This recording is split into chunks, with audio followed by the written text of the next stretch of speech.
Cậu ngủ chưa?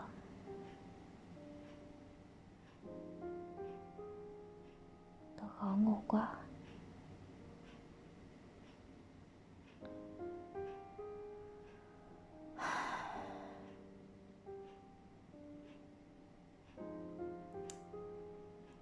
Tớ cũng không biết tại sao, mặc dù hôm nay rất là mệt. Đi làm về xong rồi ở nhà còn rất là nhiều việc nữa. Đáng nhẽ nên đi ngủ sớm, thế nhưng mà đến tận bây giờ vẫn không thể ngủ được.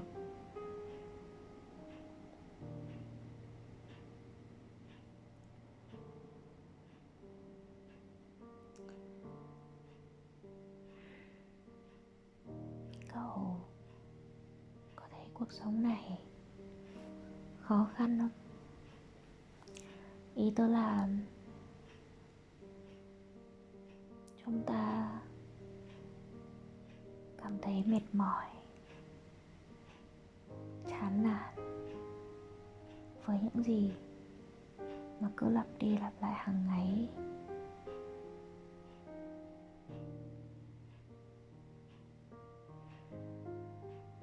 Tớ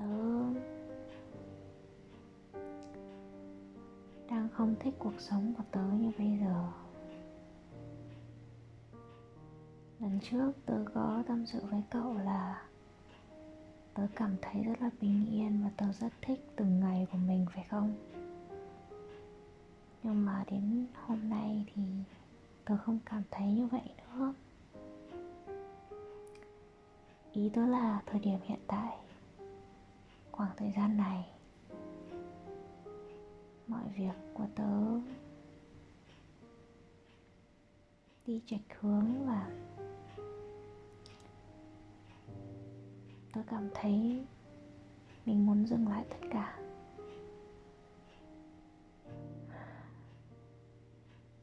Muốn đi đâu đó, hoặc là ít nhất ở nhà hoàn toàn, không cần phải làm gì cả, chỉ cần cuộn tròn trong chăn thôi.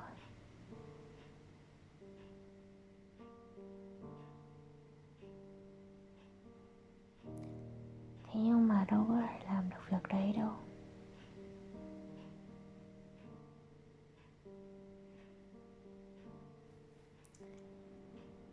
Có đôi lúc ý,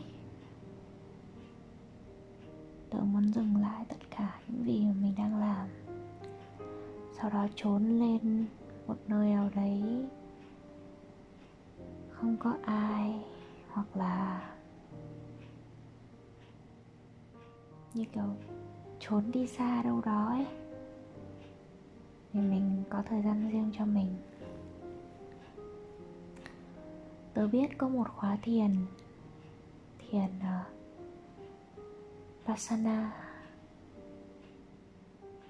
Vipassana. Nó là cái thiền im lặng, có nghĩa là cậu sẽ đến cái trung tâm thiền đó và ở trong đó 7 ngày liên tục. Trong 7 ngày đó thì không một người nào nói chuyện với nhau. Tất cả những người đến khóa thiền đó sẽ không ai nói gì cả. Không nói luôn á, quy định là không được nói. Chỉ có cái người dẫn thiền, tức là cái người mà họ hướng dẫn mình ngồi thiền rồi họ đọc bài thiền cho mình thì họ nói thôi. Hoặc các nhân viên ở đấy hiếm lắm mới có thể nói, chứ còn nó không nói, bởi vì muốn dành cho bản thân của mình thời gian để suy nghĩ. Từ nhỏ ấy, tớ đã có một cái mơ ước. Một là mình có thể tạo được một cái không gian mà mình không nhìn thấy gì. Mình muốn thử xem nếu mà mình không nhìn thấy gì thì mình sống như thế nào. Đấy là chỉ muốn thử thôi. Và hai là nếu mà mình không nói thì mình sẽ sống như thế nào. Thế là khi mà tớ biết đến cái khóa thiền đó ấy, thì tớ rất là thích, và tớ nghĩ chắc chắn mình phải đi tham gia. Thế nhưng mà tớ đăng ký không được, bởi vì cái khóa đó nó rất là đông.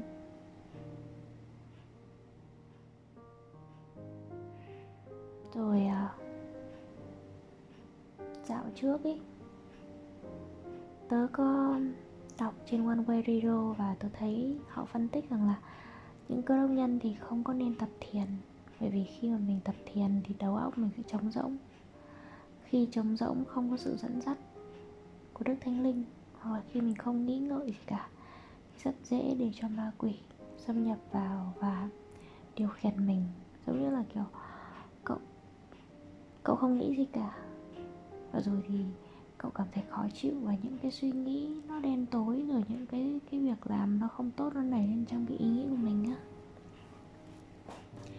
Thế nên là bài báo đó khuyên rằng là cơ đốc nhân không có nên tập thiền.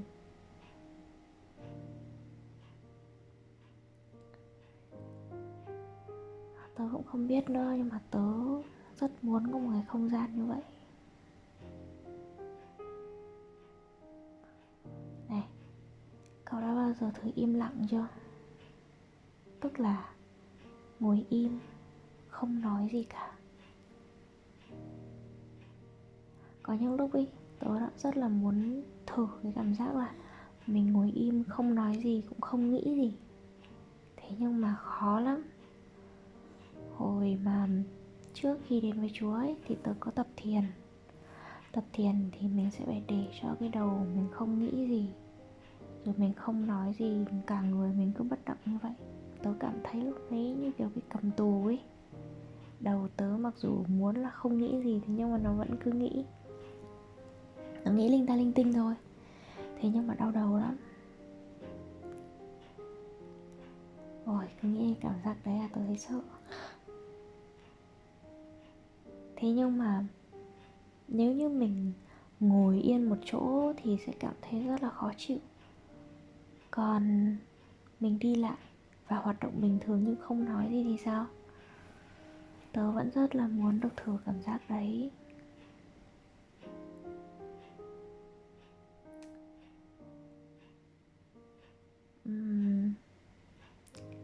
Có phải cậu đang nghĩ là thì tớ cứ không nói, đúng không?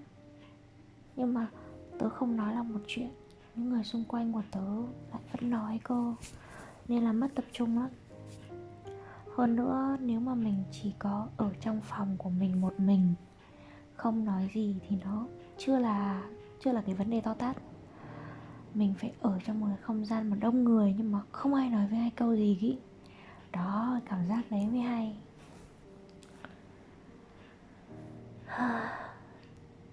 Tự dưng bây giờ thì tớ rất là muốn mình có thể đến một cái nơi nào đó mà chẳng ai nói câu gì với ai cả. Vẫn có thể gặp nhau mà không ai nói gì hết. Nghe rất là dở hơi đúng không? Nhưng mà thực sự thì tớ nghĩ nó khá là thú vị. Và khi mà mình có cái không gian như vậy, mình sẽ suy nghĩ được nhiều thứ hơn. Mà cái khóa thiền của tớ bảo cậu ấy, họ không cho mang sách vở hoặc bút vào đâu. Tức là cậu không thể làm gì ngoài việc im lặng và nhìn người khác im lặng. Không thể đọc sách, không thể viết nhật ký, không thể làm gì hết. Thế mới căng. Tớ đã tưởng tượng hình ảnh tớ ở trong cái khóa thiền đó, nhưng mà nó cực kỳ khó đăng ký. Và tớ đã đăng ký mấy lần rồi nhưng không được. Kiểu như là tớ đăng ký, họ cho tớ vào rồi, nhưng mà họ nói là cái đợt khóa trước đăng ký vẫn còn, họ vẫn chưa được đi, nên là khóa này cho họ đi thì mình phải chuyển sang khóa sau. Nhưng mà đợi mãi chẳng thấy họ gọi khóa sau ấy cả.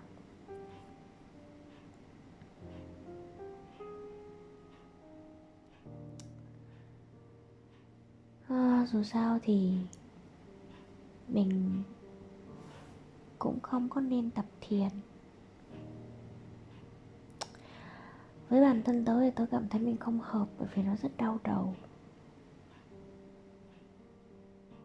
Thế nhưng mà không tập thiền thì không tập thiền thôi, chứ tớ vẫn rất muốn có một cái không gian khi mà tất cả mọi người đều không nói gì, nhưng lại có thể nhìn thấy nhau.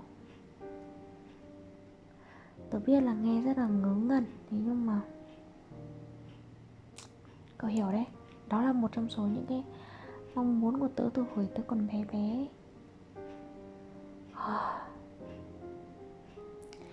Cái việc mà bịt mắt xong rồi sống trong nhà nữa. Hồi bé thì tớ có xem một cái bộ phim là có một cái ông ấy bị mù, nhưng mà ông ấy vẫn sống một cách rất bình thường ở trong nhà của ông ấy, bởi vì ông ấy đã thuộc hết tất cả vị trí rồi. Và khi có người lạ đến thay đổi vị trí đồ vật, ông ấy biết ngay. Sau đó thì cuối phim ông ấy được thay mắt, có người hiến mắt cho ông ấy, nhưng ông ấy không đồng ý. Ông bảo là ông rất thích cái cuộc sống bây giờ và ông ấy đã sống bao nhiêu năm nay nó như vậy rồi, đừng để xáo trộn. Và ông nhường mắt của ông ấy cho một người khác. Xem xong cái phim đấy thì tớ thấy là wow, cái cuộc sống mà ở trong bóng đêm nó sẽ như thế nào nhỉ? Khi mà chúng ta có thể dùng tay của mình để sờ xem là đây là vật gì, dùng tay của mình để làm mọi việc trong khi mình không hề nhìn thấy nó ấy. Cái cảm giác rất là thú vị. Tớ biết là tớ không có được bình thường cho lắm. Cậu có thể nói như vậy cũng được, không sao. Tớ không để bụng mấy chuyện ấy đâu, vì tớ cũng biết điều đấy mà. Nói chung là trong đầu của tớ có những cái suy nghĩ rất là hâm, nhưng mà thật sự muốn luôn ý. Nhân một ngày mệt mỏi như thế này, kể cho cậu nghe mấy cái chuyện linh tinh đó. Bây giờ thì tớ buồn ngủ rồi. Cảm ơn cậu vì đã nghe những chuyện vớ vẩn của tớ.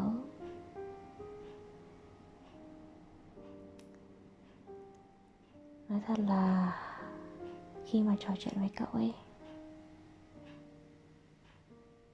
thì tớ cảm thấy rất là gần gũi,